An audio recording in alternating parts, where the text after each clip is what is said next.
Hello, children over 30. It's Drew back here with another part to the Blader Faster Stronger footwork video. If you've been following my channel for a while, you probably remember like a couple months ago or something like that, I did a couple videos.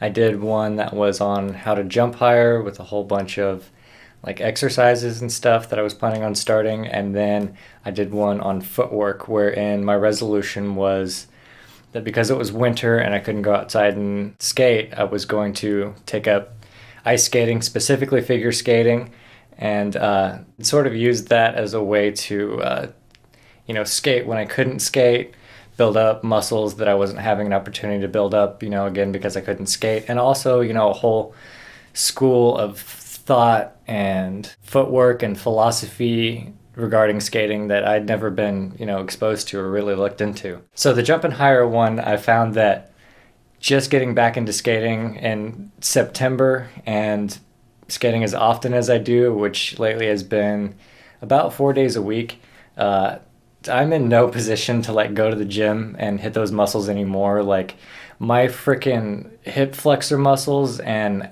adductors are just on fire like constantly. I mean, I have to stretch for like the first 30 minutes of whatever session I'm doing. It sucks. Hopefully over time those will kind of build up and I'll be able to, really get more into that. But I did do the figure skating thing. I got my first pair of ice blades on December 15th. It was one day before my birthday. That being right in the middle of winter, weather was obviously terrible, so I was able to immediately start going and doing that, 3 or 4 times a week, just kind of screwing around, trying to get confident on it. And then probably a month into it, maybe 6 weeks into it, I started taking classes and stuff and trying to get certified higher, because if you've never looked into figure skating before, it's all like classes and certifications kind of deal. So in the beginning, there was like some sort of like learn to skate class, and then after that you go on to free skate, and then at a certain point you can start doing like moves in the field, and then like dance is its own thing.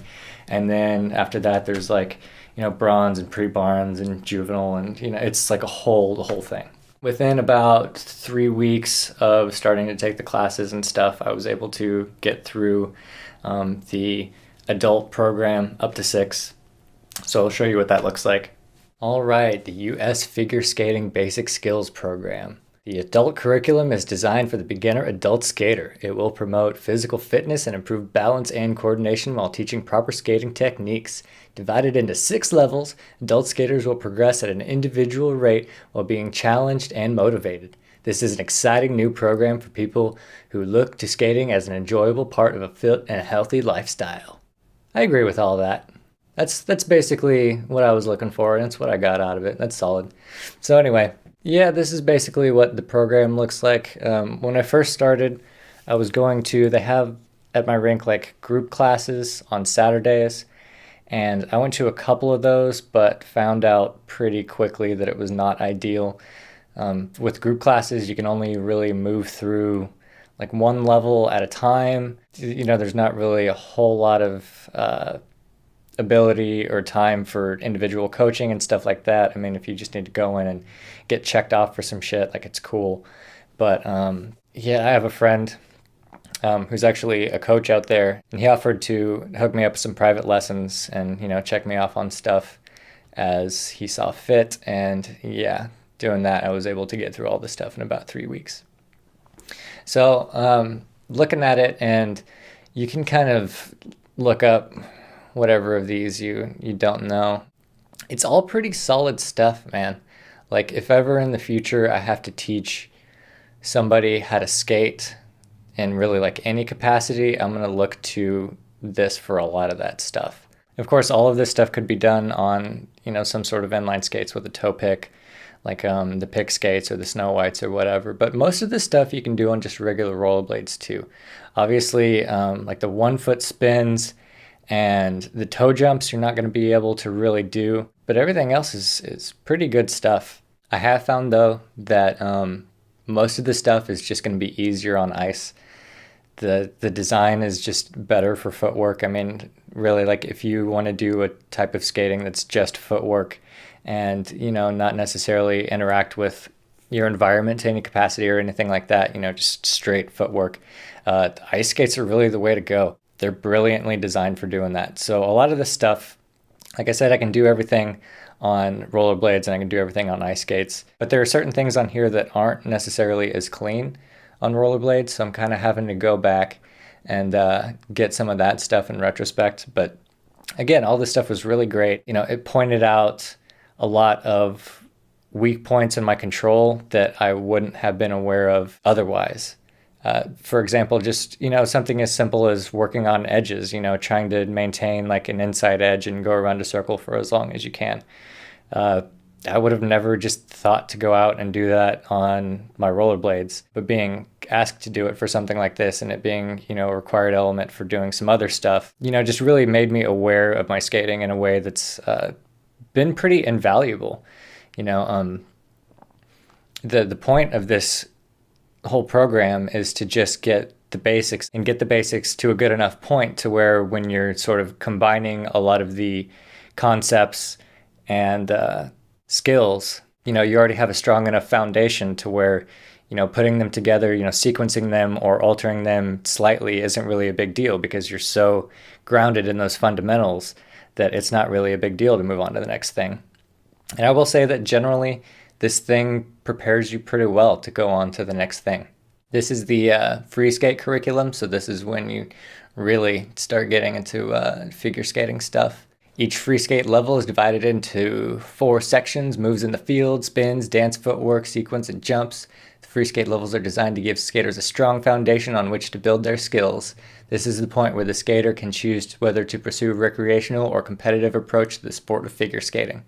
So again, this is when shit gets real. Going back to that last point a little bit, the frustrating thing about having a sequence like this is that basically everything on this left side of the page, free skate 1, 2, 3, I can do pretty easily. Some of the backspin stuff is not as clean. I could probably get past on it, but it's something that I would probably continue to work on just because I'd like my stuff to be clean. But this freaking free skate 1 D, scratch spin from back crossovers, 3 revolutions minimum, is so hard. So, okay, basically, so you have to come in from like backward crossovers, and then there's a little transition to forward, and then you do a 3 turn, and you immediately go into a 1 foot spin from the 3 turn.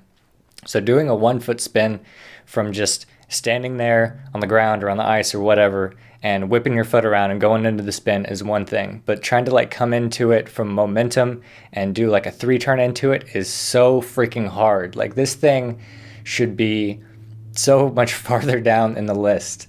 All of these other skills are so much easier to do than that. But it is what it is, and you have to have everything before you pass on to the next thing. I had about a week of working on free skate 1 before the weather got nice again, so I've pretty much been rollerblading ever since, and I can kind of work on things at my leisure. I'm not strong enough yet on the figure blades to do again, a scratch spin from back crossovers, 3 revolutions minimum. I'm still trying to get down the mechanics of 1 foot spins at all on rollerblades. From a standstill, if I can get 3 revolutions, I'm doing pretty good right now. So it's going to take a little bit. But again, looking at all this stuff, this is all great stuff. I mean, if your goal is to be a more controlled, adaptable, aware skater, of course, taking out, some of the spins and jumps that you can't necessarily do on rollerblades, this is all good stuff. This is stuff that I could see anybody benefiting from. Not to mention, as I said before, so footwork is just easier on ice. All my gazelles and stuff got really strong on ice and then were translated back over to rollerblading. Almost to the point, well, definitely to the point where I ended up doing them a little bit differently. Because the way that like Leon and Colin and stuff gazelle is probably, I want to say 40% rocker and 60% just manipulation of edges and stuff like that. So you don't really need that big of a rocker to do that type of gazelle, but you do have to have really good control of your edges. Whereas on ice, you really barely have to use your edges at all. You can kind of just whip your feet around and, it's still the same motion in a way where your feet have to come back and then forward a little bit. But it's easy to the point where you almost have to like force yourself to do it the right way, like make sure you're going down on a deep edge just for the sake of doing it, for transferability later. It's kind of become this system to where ice skating is like a way to go work on inline stuff that I can't necessarily do because it'll help me out. It'll be a little bit more forgivable and allow me to, complete maneuvers and analyze what I'm doing and stuff a little bit easier than rollerblades. But then going back to rollerblades from ice is like a medicine ball for ice. So going back to 1 foot spins, I'm starting to get to the point where I can get about 3 revolutions fairly regularly. I went ice skating again just for about 45 minutes the other day because it was really windy and I was being whiny about it. But I noticed going into 1 foot spins, like they were so much faster and like my posture was so much better. And yeah, it's like I'd been practicing them the whole time and just not aware of it. So really the only challenge at that point was like getting used to like how I was coming into spins now and what they were feeling like now. It was like my spins leveled up, but my brain like hadn't realized it yet, or my body wasn't used to the sensation of spinning that fast right off the bat. It wasn't like this slow kind of gather and then build speed from there. It was just bam, into it.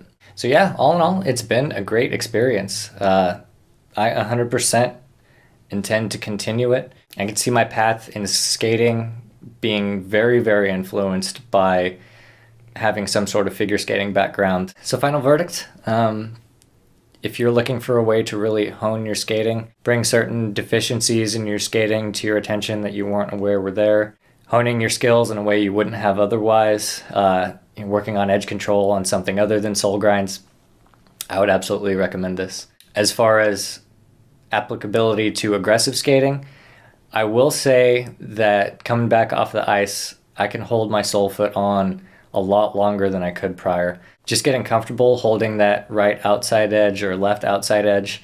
You're basically just taking that and putting it on a rail or a ledge. So there's definite crossover there. It's not that one thing is completely alien from the other, or even like mildly alien from the other. That being said, if I just wanted to improve my grinds, I would have been better off just, practicing grinds all winter in like a storage space with a practice rail or something like that. So that should do it for now. I guess I can check back maybe when I'm through free skate or something like that. I am going to be talking about the aggressive figure blades that I've been putting together at some point. I have a comparison of some cheaper and more expensive figure skates that I'm going to do for any of you that are interested. And yeah, if you're doing anything similar to this whatsoever, please let me know. Hit me up, reach out to me somehow. Like, I want to be your friend. So that's it for now. Escalator.